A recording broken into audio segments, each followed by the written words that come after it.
അദാനിക്ക് വിഴിഞ്ഞം പോർട്ട് കൊടുത്തു, വിറ്റു, കോർപ്പറേറ്റ് ആണ് എന്നൊക്കെ പറഞ്ഞ് വലിയ തർക്കവും വിവാദമൊക്കെ ഉണ്ടായിരുന്നു. പക്ഷേ ഇപ്പോൾ പോർട്ടിൻ്റെ 49% തുകയും ഓഹരിയും MSC എന്ന് പറയുന്ന കമ്പനി, വിദേശ കമ്പനി വാങ്ങിയിരിക്കുകയാണ്. അങ്ങനെ 13,000 കോടി രൂപ അവരവിടെ നിക്ഷേപിക്കാനും തീരുമാനിച്ചിട്ടുണ്ട്. കേരളത്തെ സംബന്ധിച്ചിടത്തോളം അവർക്ക് 900-ഓളം ചരക്ക് കപ്പലുകൾ തന്നെയുണ്ട്. MSCക്ക് അവിടെ 1000-ഓളം ചരക്ക് കപ്പലുകൾ വന്നു പോയതായും പറയുന്നു. പക്ഷേ ഈ ചരക്ക് കപ്പലുകൾ വന്നു പോകുന്ന ട്രാൻസിറ്റ് ഷിപ്മെൻറ്റ്, അതായത് ഈ വലിയ കപ്പലിൽ നിന്ന് വരുന്ന കാര്യങ്ങൾ ചെറിയ കപ്പലിലേക്ക് മാറുന്ന ഒരു ഇടത്താവളം, ശബരിമലയിലേക്ക് പോകുമ്പോഴുള്ള ഒരു ഇടത്താവളമാണ് ട്രാൻസ്ഷിപ്മെൻറ്റ് പോർട്ടാണിത്. അതുകൊണ്ട് കേരളത്തിലുള്ള സാധനങ്ങൾ കൊണ്ടുപോകുമോ, കേരളത്തിലേക്ക് സാധനം വരുമോ എന്നുള്ളതിനെ സംബന്ധിച്ചൊന്നും ഇപ്പോൾ ഒരു ധാരണയില്ല. ഇനി റോഡും റെയിൽവേയും കണക്ടിവിറ്റിയും വിമാനത്താവള കണക്ടിവിറ്റിയൊക്കെ അവിടെ വന്നു കഴിയുമ്പോൾ എങ്ങനെ നമുക്കത്. എന്തായാലും ഇപ്പോൾ വരുന്ന കണ്ടെയ്നറുകൾ ഒഴിഞ്ഞ കണ്ടെയ്നറുകൾ വരുന്നുണ്ട്, അല്ലാതെ നിറഞ്ഞ കണ്ടെയ്നറുകൾ വരുന്നുണ്ട്. എന്താണ് കണ്ടെയ്നറിൽ വരുന്നതെന്ന് നമുക്കറിയില്ല, എന്താണ് കണ്ടെയ്നർ വഴി പോകുന്നതെന്ന് നമുക്കറിയില്ല. മാറ്റപ്പെടുന്നു, പോകുന്നില്ല, കേരളത്തിൽ നിന്ന് പോകുന്നില്ല. അതേസമയം വിദേശ രാജ്യങ്ങളിൽ നിന്ന് വരുന്ന ഈ MSC കമ്പനിയുടെ കപ്പൽ വഴിയാണ് ഇത് വന്നുകൊണ്ടിരിക്കുന്നത്. ഇപ്പോൾ പക്ഷേ 13,000 കോടി രൂപ വീണ്ടും വരുന്നു. അതിനെ നമ്മൾ വലിയ സാധ്യതയായിട്ടാണ് കാണുന്നത്.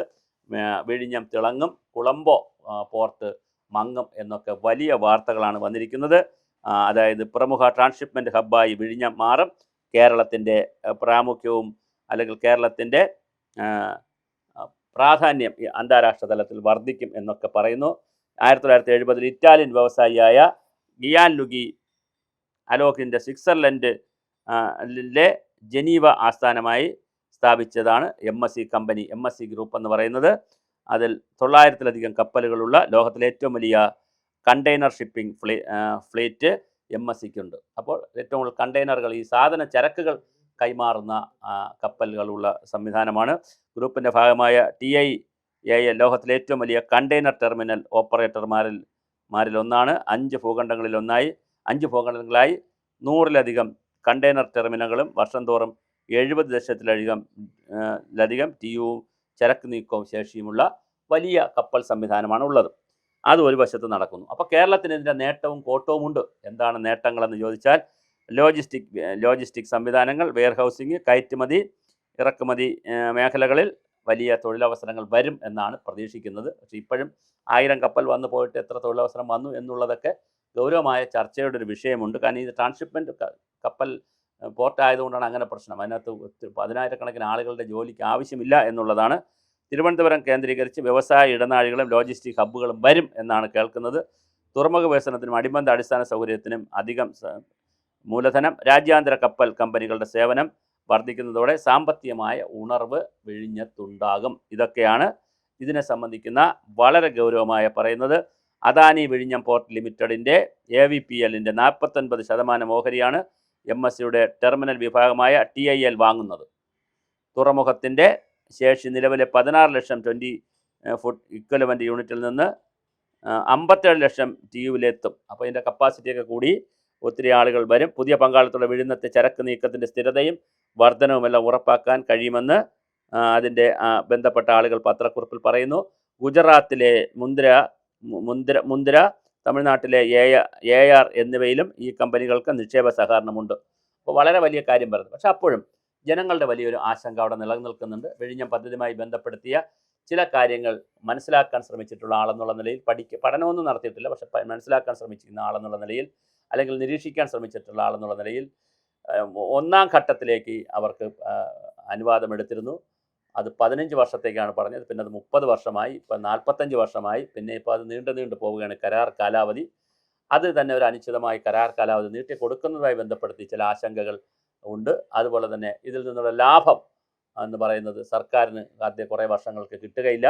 അതിൻ്റെ ചില പ്രശ്നം. അപ്പോൾ സർക്കാരിന് GSTയിൽ നിന്ന് കിട്ടുന്ന വളരെ നാമമാത്രമായ തുക മാത്രമാണ് സർക്കാരിന് കിട്ടുന്നത്. കുറച്ച് ആളുകൾക്ക് ജോലി കിട്ടുന്നത് മാത്രമാണ് ഉള്ളത്. പക്ഷേ ആശങ്ക എന്ന് പറയുന്നത് 2-3 ഘട്ടത്തിൻ്റെ 1-ാം ഘട്ടം പൂർത്തിയാക്കിയാണ് MSC കപ്പലുകളൊക്കെ വന്നു തുടങ്ങിയത്. 2-3 ഘട്ടത്തെ പ്രവർത്തനങ്ങൾ നടക്കുന്നു. 2-3 ഘട്ടങ്ങളുടെ പ്രവർത്തനങ്ങളോടൊപ്പം തന്നെ ഒരു 4-ാം ഘട്ടത്തിലെ ഒരു 200 മീറ്റർ കൂടി വികസിപ്പിക്കുന്നതിനുള്ള EIA ഒക്കെ നടത്തിയെന്നാണ് കമ്പനി അവകാശപ്പെടുന്നത്. ഇപ്പോൾ അത് പബ്ലിഷ് ചെയ്തിട്ടുണ്ട്. പക്ഷേ അപ്പോഴും ജനങ്ങളുടെ ഇടയിൽ നിൽക്കുന്ന വലിയൊരാശങ്ക, കോട്ടുകാൽ പഞ്ചായത്ത് മുതൽ അടിമലത്തുറ ആ ഭാഗം വരെയുള്ള പ്രദേശങ്ങളിൽ അടിമലത്തുറ ഭാഗത്തേക്ക് പോകുന്നിടത്തും കോട്ടുകാൽ പഞ്ചായത്തിൻ്റെ ഭാഗത്തുമുള്ള തീരപ്രദേശത്തുള്ള റിസോർട്ടുകൾ, അതുപോലെ തന്നെ ചെറിയ സ്ഥാപനങ്ങൾ, അതുമായി ബന്ധപ്പെട്ട് ജീവിക്കുന്ന വലിയൊരു ജനവിഭാഗം, അവരുടെ തീരം, ഇതൊക്കെ നഷ്ടപ്പെടുമോ എന്നൊരു സങ്കടം, പ്രയാസം ഉണ്ട്. വളരെ പ്രകൃതി രമണീയമായ, പ്രകൃതിക്കനുയോജ്യമായ റിസോർട്ടുകൾ പോലും അവിടെ ചെയ്തിട്ടുണ്ട്. ആ കടലിൻ്റെ സാമീപ്യം അറിയാനും കടലിൻ്റെ ഭംഗി ആസ്വദിക്കാനും വേണമെങ്കിൽ തീരത്തിറങ്ങാനും ഒക്കെ പറ്റുന്ന രീതിയിലുള്ള വളരെ മനോഹരമായ, എന്നാൽ പ്രകൃതിക്ക് വലിയ പരുക്കേൽക്കാത്ത രീതിയിൽ വളരെ ആൾട്ടർനേറ്റീവായിട്ടുള്ള ലോ കോസ്റ്റ് മെറ്റീരിയലൊക്കെ ഉപയോഗിച്ചുകൊണ്ടുള്ള നല്ല റിസോർട്ടുകൾ ഉണ്ട്.